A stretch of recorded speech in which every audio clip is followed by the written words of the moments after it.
on the Hour, presented by Indeed.com. I'm Peter King in Orlando. The on-again, off-again negotiations over the debt ceiling and the federal budget are off again. White House and House Republicans hoping to keep the country out of default. House Speaker Kevin McCarthy. We can't be spending more money next year. We have to spend less than we spent the year before. President Biden is at the G7 summit in Hiroshima, but correspondent Nicole Killian says he's very much engaged in the talks. We know that he has been in touch with negotiators and his negotiating team, in fact, taking several opportunities while he has been abroad in Japan to talk with them by phone. He plans to return from the G7 on Sunday. As for the summit itself, White House correspondent Willie James Inman says the war in Ukraine has been top of mind today. The G7 leaders discussed Ukraine during a session and announced more sanctions against Russia. They also spent part of the day laying a wreath at the site in Hiroshima, where the very first atomic bomb was used in war. And they condemned President Putin for threatening to use nuclear weapons against Ukraine. NFL Hall of Famer Jim Brown has died, according to a social media post by his wife Monique.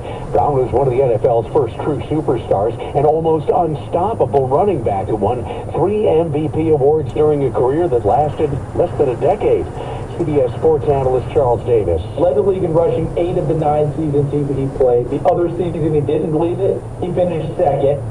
He was the guy that our fathers, our grandfathers, our coaches always pointed to and said that's the greatest football player that ever lived. Brown ended his career on his own terms, still in his prime, to become an actor.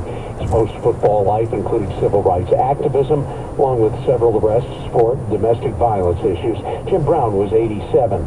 No bail for the National Guard member accused of leaking highly classified documents, which showed up on social media. Experts called it the most damaging leak in at least a decade. Jack Teixeira will stay jailed until his trial.